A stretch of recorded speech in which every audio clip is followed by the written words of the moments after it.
What's going on, Hawk Nation? Welcome to episode 9 of the HNU HawkCast. Thanks for joining us this week. We got a couple of basketball games to talk about. We also have a couple guests coming by. We'll be talking, of course, in our weekly Coach's Corner segment with men's basketball head coach Omar Sanchez. We'll also talk to men's basketball player Alonzo about what the team word is for this season. We've had a lot of conversation about that. Also talk to him about his positive mindset. We'll also be talking to women's basketball freshman Jaliah Williams, kind of how she got to HNU, as well as winning the Pac West Freshman of the Week award twice this season.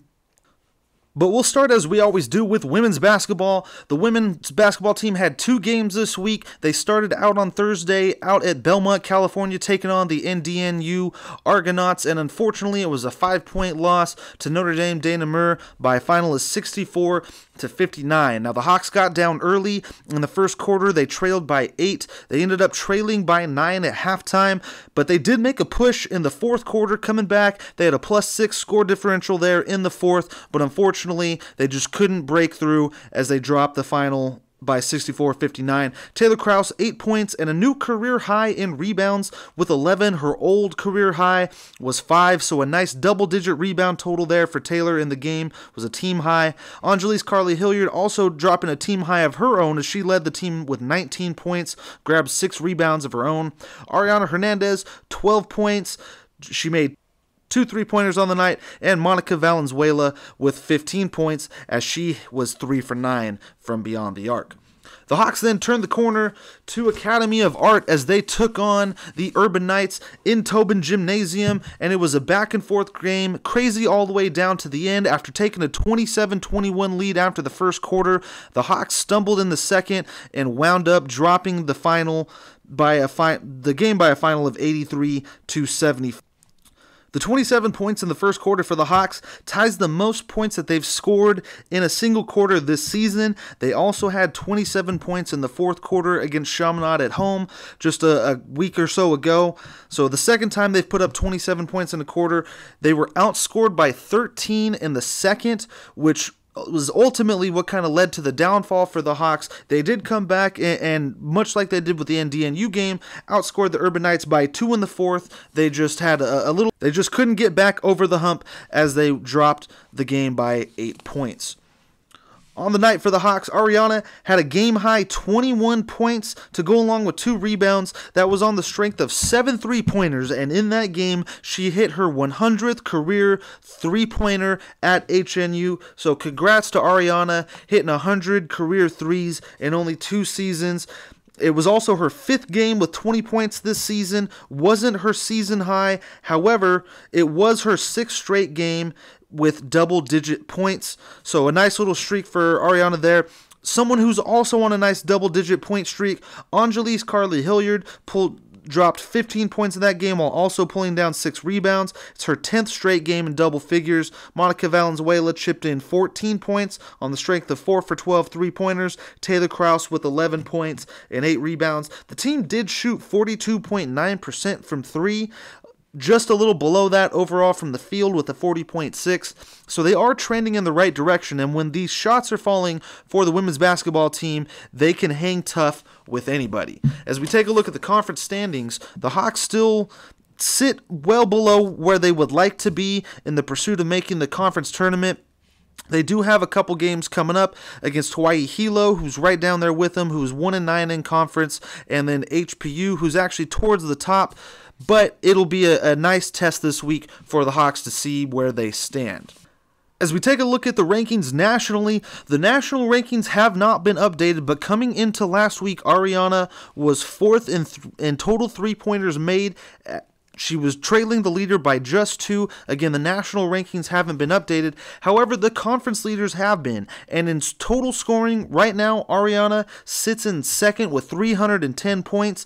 And right behind Ariana is Anjali's Carly Hilliard in third place with 298. They also appear in the top 20 for scoring points per game. Ariana sits in 12th in that category with 14.1 per game, while Anjali's Carly Hilliard just 2 spots behind her in 14th with 13.1 3.5. Of course, as you expect, Ariana leads the conference in total three-pointers made. She sits in first with 68. The next closest person to Ariana in the conference for three-pointers made has only 50. So Ariana well off to a comfortable lead. It's looking like she will end up leading the conference in total three-pointers made.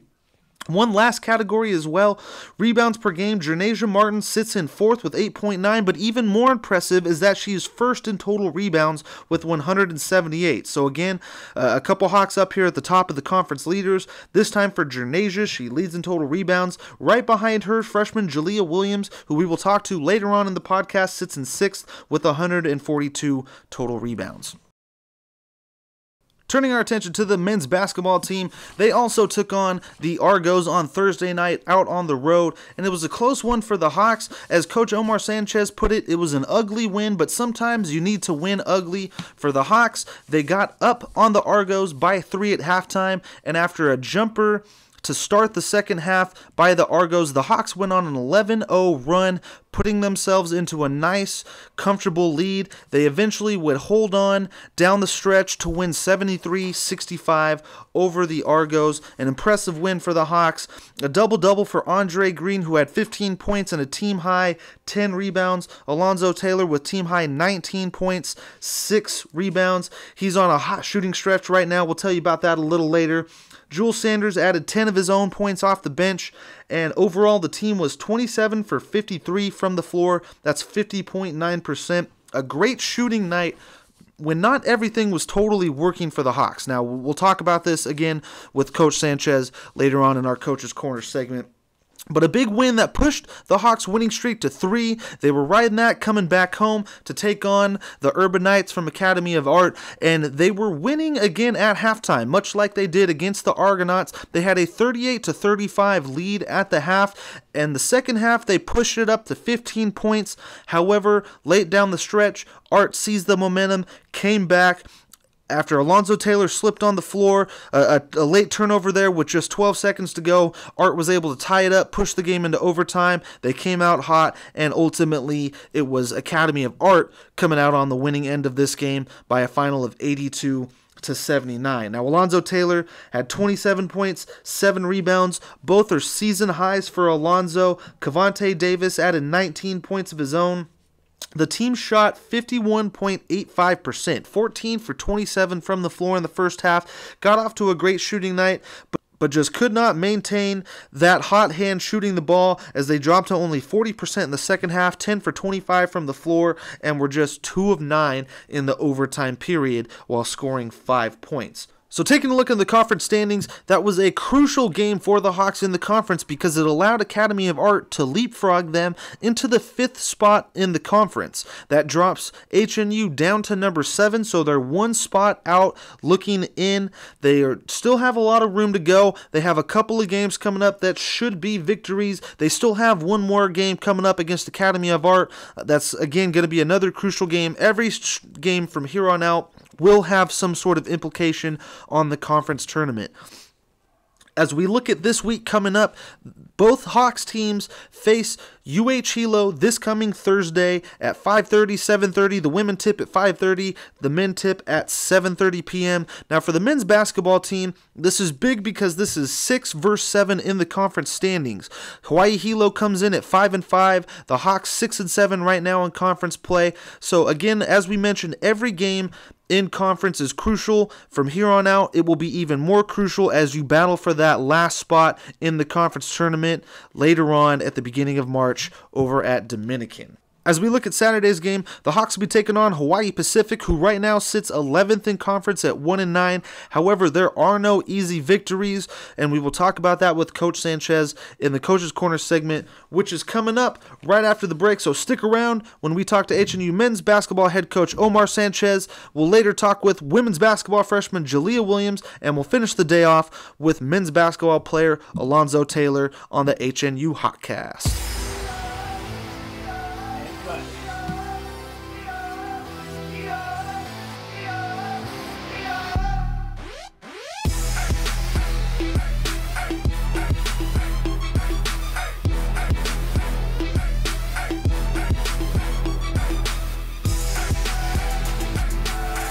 Welcome to the HawkCast, presented by HNU Athletics. And we're back here on the HNU HawkCast. It's time for our weekly Coach's Corner segment as we're joined by men's basketball head coach Omar Sanchez. Now, Coach, let's start with the Pac-West standings this week. You guys had a nice 3-game winning streak after a win out on Thursday over NDNU, but you come home and unfortunately we drop one in overtime by a final of 82-79, and it now drops you down to 7th place in the conference. You guys are just on the outside looking in. You still have one more game against Art, and you also face off against UH Hilo this Thursday. So let's start with the NDNU win. In your own words, an ugly win, but as you've mentioned, you need to learn how to win ugly. Yeah, it's one of those games where you're coming off a big week and you were 2-1 against Chaminade, APU, and Biola, and then we have to prepare for a team that's been through a lot in NDNU, to be honest, and they're 0-15 and they haven't won any game so far this year. And you just don't want them, you don't want that kind of team figuring it out on your night, and so I think early on, to their credit, they hit some really tough shots. I mean, we contested shots in the first half. I think they shot the ball decently well, and we did as well. I mean, we were 50% from the 3-point line at 7-14 in the first half against NDNU. And then I believe that we ended up being right at 45% from the field. And we had a 3-point lead. I felt, needed to sustain our pressure in that second half. And I think we ended up hitting 10 threes that game that kind of pulled us away. That certain guys stepped up, and Alonzo with 19 and also Andre with 15. Andre having a double-double in 15 and 10. I didn't think we'd give up that many old boards against Notre Dame, and I think that's what kept them in the game and momentum going. But guys that haven't hit all threes all year for them were hitting threes, so you knew they were going to try and give you their best that night, and that's what I tell our guys is, when you start climbing up the ranks, you now become the target, and you now become the team that people want to get after, and so they want to get their first win just as bad as you want to continue winning. And so for us, it was an ugly game in so many ways, but I was proud of our guys to figure it out and know how to win ugly. It's better to win ugly than lose ugly. So I was very happy on that side. Yeah, and you mentioned all the offensive boards given up. You guys did come away with the turnover margin +1. You guys also hit 59% of your shots down the stretch in that game. And then you turned the attention to Academy of Art, which is a big game conference-wise because you guys were both right there on the edge. Now, you guys had the lead for the majority of the game, even at one point up by 15 in the second half, and then it kind of got away late. What did you notice about that game against Academy of Art? For a while, I felt like the game at Academy from the 12-minute mark took forever. It's like, I think there was over 70 free throws shot in that game. And, when it's that kind of game, when you got your opponent hitting the free throw line a lot, or you're getting to the free throw line and stoppage and clock, it makes it a little funky. But to Academy's credit, Coach Barnes did a good job of keeping their guys coming at us, and they kept coming. I mean, we were up with 119 left. We were up 10. Essentially two and a quarter possessions, and we just could not pull it out. We turned the ball all over. We did some uncharacteristic things, and so we utilized those pieces for us to really learn. And we want to learn and make sure that what does it take to win a game like that. One, take care of the ball. We turned the ball over quite a bit. And then two, hit your free throws. I think we missed 5 free throws in the last 3 minutes of that game, which, again, we win that game in regulation. And even all the way to the end, we're up 2, and, Alonzo Taylor slips on the floor on a wet spot, and they happen to be there on Johnny on the spot and tie it up. But then we still have a chance to win it there at the end with Rob. We drew up a play, and Alonzo made a play to Rob, and Rob had an opportunity to hit a floater that, to be honest with you, he practices quite a bit and just didn't go in. And so I felt like Academy took the momentum away for us in overtime, and we came out sluggish and slow in overtime. But then, managed to get close, and we cut it to 3, but it was just, one of those things where we have to learn how to win that game in regulation and put our guys in positions to do so. And so part of that is me doing my job and making sure I utilize my timeouts in the end and make sure that guys are understanding and on the same page about what we need to do. Yeah, and you mentioned it. Big nights from a couple of guys. Alonzo, 27 and 7, both season highs for him. We will actually have a conversation with Alonzo later on in the HNU HawkCast. But as we take a look at the rest of the game, you guys were 51.85% from the floor in the first half, but just couldn't keep that up. The shots were not falling. And I think, as you mentioned, the momentum just kind of got away from you guys starting that overtime period with them kind of coming back into the game late. Is that... do the guys kind of feed off that as well? How do you turn the momentum around or stop that momentum from changing going forward? Well, for us, it's just staying the course and understanding what gets us there, right? And so I think sometimes we lose sight of that, which gets us in trouble, and that's just the game of basketball. You have to stay playing present and understanding what gets you success, and for us, we went away from it. But like I said, Academy just kept coming at us, and we just weren't disciplined in our defensive positioning, and the whistles went their way a lot. And, I think they went to the free throw line over 40 times in that game, and they missed a lot. They missed quite a lot of free throws in that game. So, the game was there for us to get, and we just weren't there on that night to make sure we take that game away. So yeah, Academy just over 50%, like you mentioned, 23 for 43 from the line, so definitely missed a lot there as well. But how it affects the conference standings, Academy now jumps up to 5, you guys fall down to 7, but it's still a logjam there right in the middle, and it sets you up for another crucial contest this Thursday against Hilo, who currently has that number 6 spot. Now, what are you looking at in that game to try to take care of Hilo? Well, the good thing is we've seen them at their place. I know one of their kids, their best player, was not playing, and they jumped on us early. And like I said, I think it's really about us taking care of home. The ball's in our court, really, and we just have to make sure that every home game we take care of.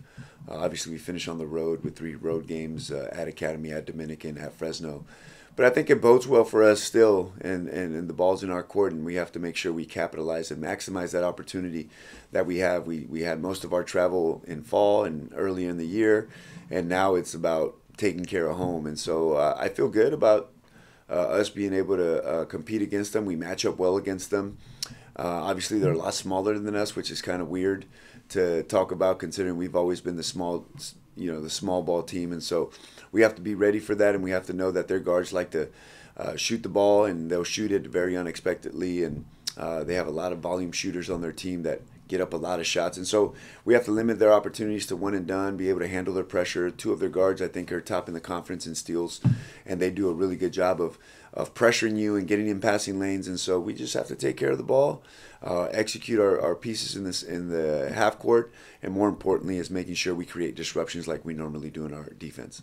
And now, you guys are one of only 4 teams in the conference to have a positive turnover margin. Your guys sit at 4th place with 0.56. All the other teams below you were in the negatives. How is that going to play a big role in this matchup with Hilo?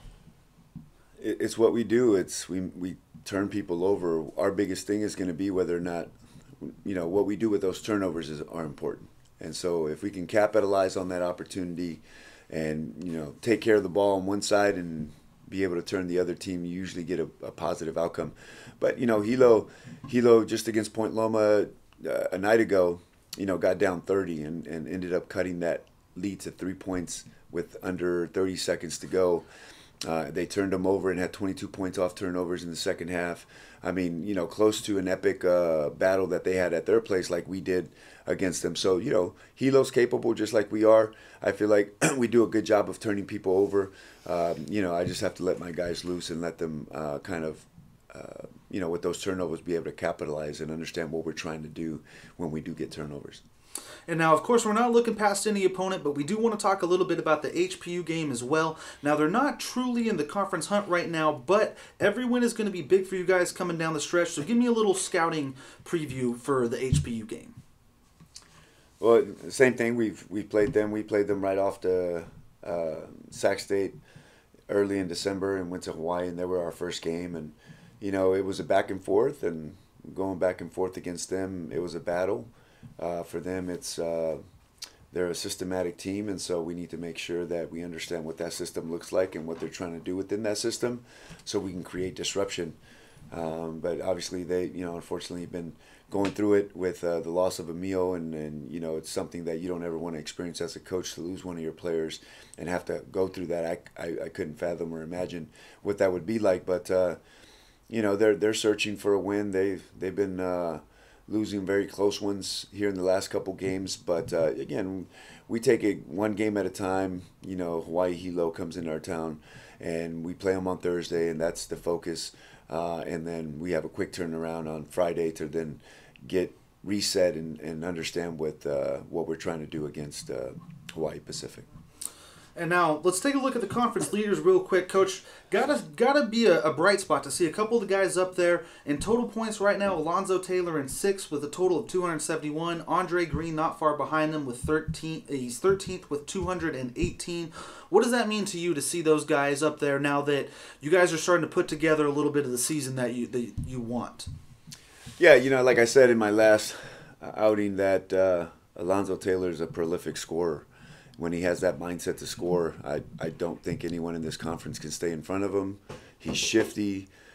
He gets in his zone sometimes, and just, it's one of those as a coach where you just kind of let a kid go like that. And then there's Andre, who's on the other side of the spectrum, where, I think Andre has to really work really hard to position himself to get in spots to score. He's learned our system. He understands our system, knows where to get his points from our system, and he does it in different ways.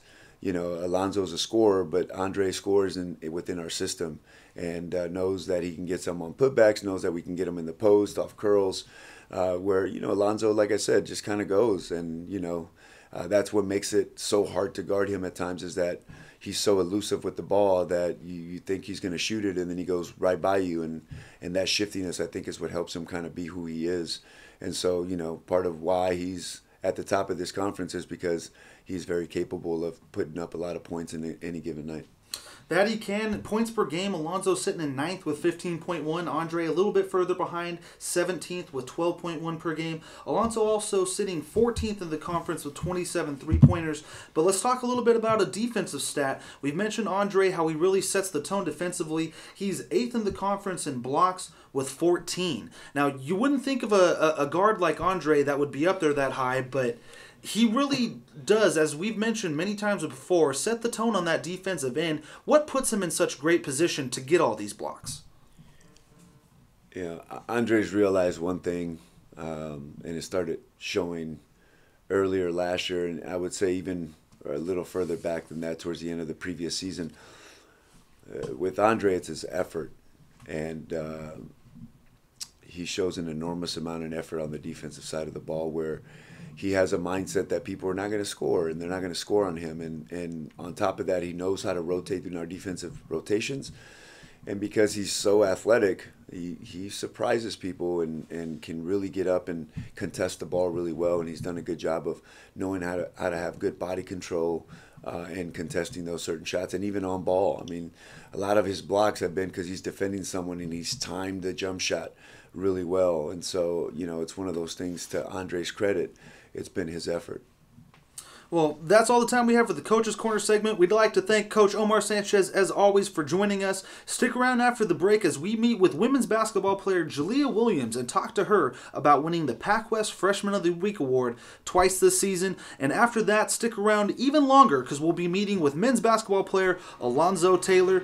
Come back with us right after the break on the HNU HawkCast.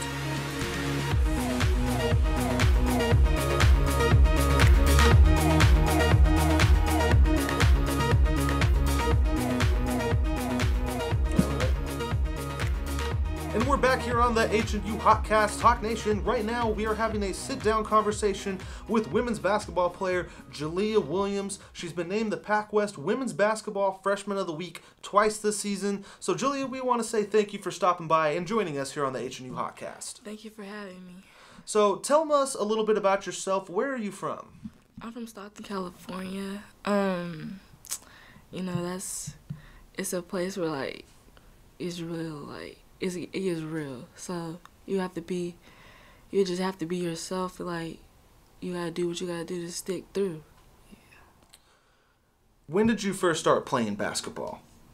I started real young, but when I first got on the team, I say 4th grade.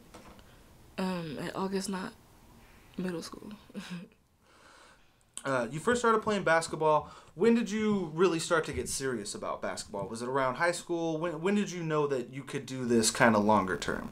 It was around high school, like my freshman year, and then my sophomore year, it really got serious because I was playing AAU, and there's coaches, scouts just looking at me, and that's when I had to start like really like playing, like being on my A game, and doing what I had to do to get to college, so my education would be paid for.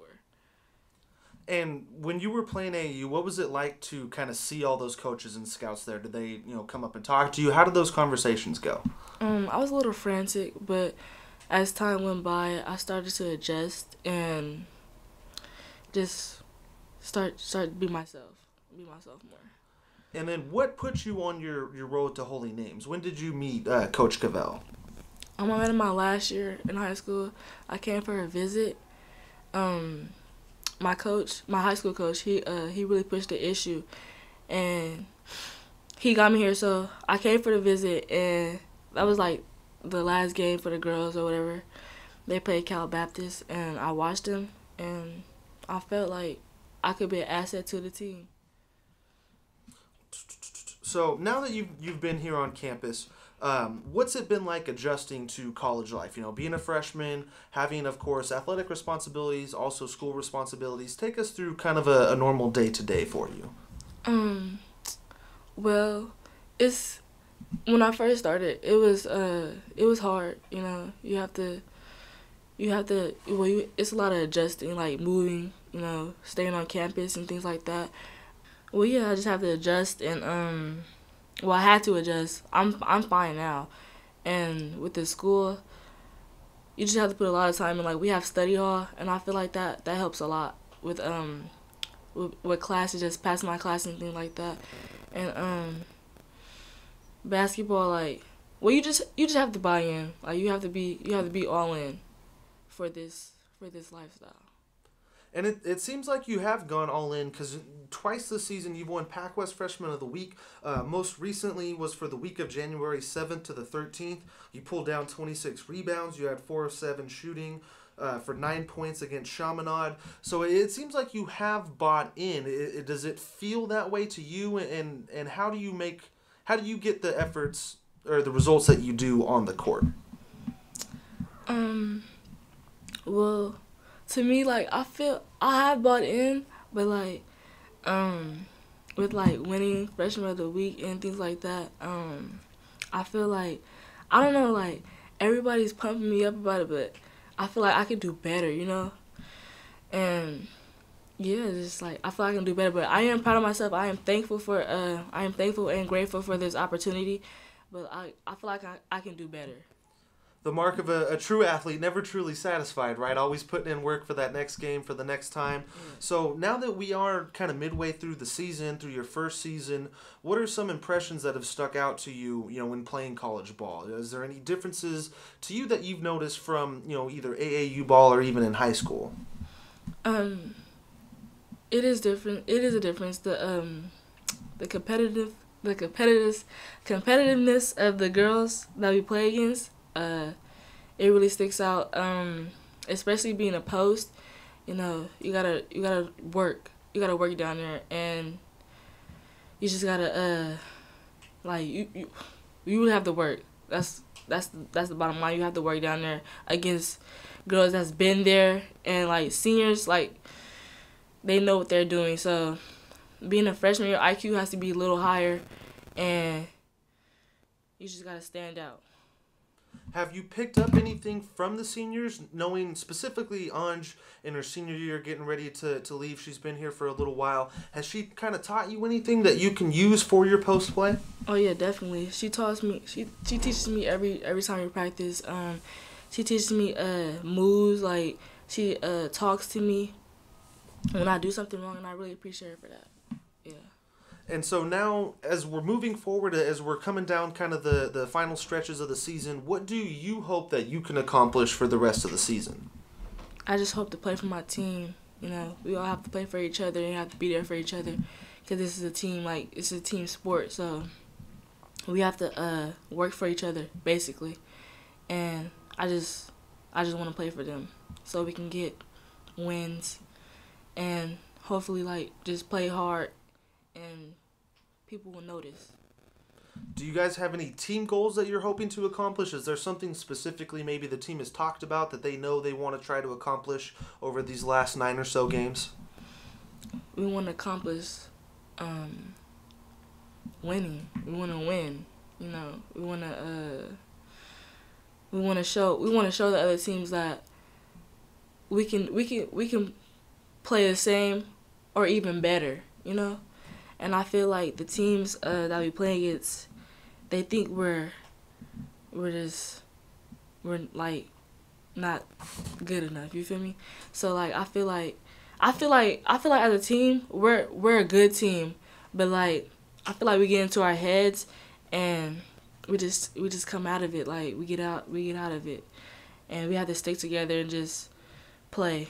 We gotta play basketball. Just play basketball, and not be robotic.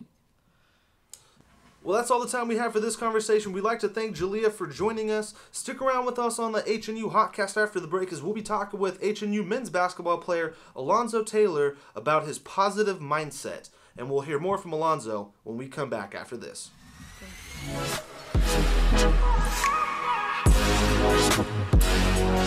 Welcome back to the HNU HawkCast. Hawk Nation, we are now sitting down with HNU men's basketball player Alonzo Taylor. We've got a couple things to discuss with Alonzo, but first, Alonzo, thanks for joining us here on the HawkCast. Appreciate it. Thank you. Of course. So the first thing we want to talk about, last week you were named the Pac West Player of the Week for January 7th to the 13th. You put up 52 points, 16 rebounds, 8 assists, 4 steals. At the time, you had a season-high 26 points, tied for a season-high 26 points versus Biola. So what did it mean to you to be named the Pac West Player of the Week? To me, that's big. I've never really received any type of honors like that, so it just proves all the hard work that I've been doing pays off, and just remaining humble throughout the season.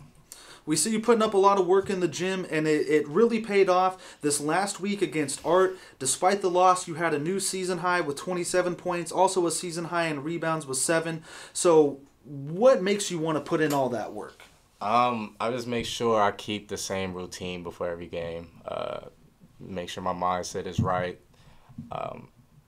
Most of the time, the stats, I don't even worry about stats. I just try to win, try to play defense, get rebounds to get myself going, get the rest of my teammates going. So stats it's like the last thing that's on my mind. Most of the time, it's just to win. It's just to compete.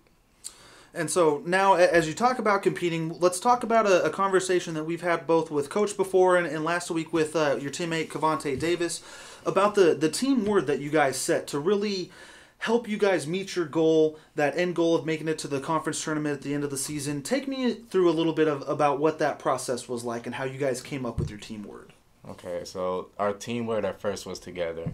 We had a little shaky start at the beginning of the season, and we changed our word to family, because at the end of the day, it's just us. It's us on the court. It's us that's going through all this adversity and the challenges that we have to overcome. So family was a word that we all agreed upon for our team word. And now you guys also have set individual words as well. We talked to Cavante last week about his. What is your individual word? My individual word is consistency. And the reason why I chose consistency is because in the past, I would have one good game, and then the next game I'll just drop drastically. It happened this year too. So my mindset this year was just to keep everything, keep a routine, keep everything the same, make sure I have the same mindset, do everything the same way instead of trying to, fade away and try to do something different. And so now you talk about the mindset. Coach has mentioned this previously, and we wanted to bring you in and talk to you about this week. A big thing for you is positive mindset. Take me through why it is so big to you, and tell me a little bit about that. Well, for me, having a positive mindset is big for me. If I don't have a positive mindset, I won't perform to my best. So having a positive mindset helps me helps me perform, and it helps me be a better teammate. So it's not just, me performing on the court, it's me helping my teammates out on the court as well. What are some ways that you can get into your positive mindset, or if you feel any negativity pushing from the outside coming in, how do you keep that at bay? Most of the time I just try to smile. I just try to laugh or find ways to, to get my spirits up, listen to music, chat it up with my teammates, trainer, coaches, just different ways to kind of like not get my mind off the game, but to just, keep my head like level headed. So that's just certain like different ways I kind of keep my head level. Now, have you talked to any of your teammates about the positive mindset? Has it rubbed off with any of your teammates that you know of? I talk to Cavante Davis a lot. We always have conversations about that. If he's feeling down or he had a bad game, I try to get his spirits up, and vice versa. So we just make sure both of our heads is just in the right place. And so now, as you think about the positive mindset, you think about the team goal, how does that kind of go together? How does your positive mindset help feed your part into the team goal? It feeds drastically, because if I'm not positive, I feel like the team, I have this sort of energy, and I feel like I can either drain it or lift the team spirits up, whether I know it or not. So if I'm not in the right mindset, I'm not feeling any, positive, or I'm thinking negative, then I feel like my teammates will feel the same way. Or they'll worry about me, or like, oh, is Zoe okay? Or, so I try to make sure they don't have to say that. I just make sure I just make jokes, laugh it up, just things like that. Light when you need to, but focused, of course, when Definitely it comes to the focused. game, when it needs to be. So now, as we go down this latter half of the conference season, what do you hope as a team that you guys accomplish? Of course, making the conference tournament is big, but is there anything specific maybe that the team has talked about that they know they want to accomplish down this late stretch? Just being 500 team for sure. We just want to make do something different for this team. In the past it's been, kind of shaky. So we kind of want to change the culture in that way to where teams in the future is just going to get better and better. And now, I know you're not a big stats guy, but I do want to point this out. So far in 5 games in 2019, you've been averaging 19.6 points per game, 98 total points overall. You're 71.1% from the floor. What's been working for you so far in 2019? Like I said, just keeping the same routine, having fun, not thinking too much on the court, just making sure, just competing, wanting to win the game, wanting to, everybody wants to win. Winning is fun. Nobody wants to lose. So I make sure I keep that mindset before every game, every practice, just keeping the same daily routine. Nothing changed. Well, Alonzo, thanks for joining us. It was great to talk to you. Stick around as we come back and we wrap up the HNU HawkCast right after the break.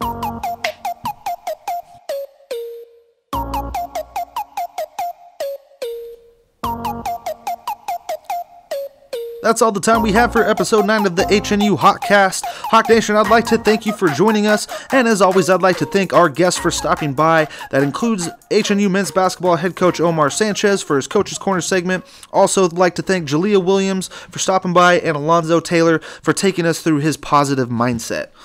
Before we leave HNU, I just want to remind you of all the games that we got coming up this week. Thursday, the Hawks battle Hawaii Hilo in Tobin Gymnasium. They need all the support that you can get. Come on out. Tip times of 5:30 for the women, 7:30 for the men. We need Tobin rocking loud as always. On Saturday, the Hawks will face off against HPU, also here in Tobin Gym. Tip times 4 p.m. for the women, 6 p.m. for the men. And we have a couple more sports to remind you of to get ready for. We are just around the corner from the beginning of baseball season, but this Saturday, the HNU baseball team will travel to Sonoma State as they take them on in just a scrimmage, so nothing official yet, but that signifies the beginning of baseball season is almost here. The sun's coming out. The guys are ready to hit the diamond, so be ready for baseball season. They will open up next Friday on February 1st.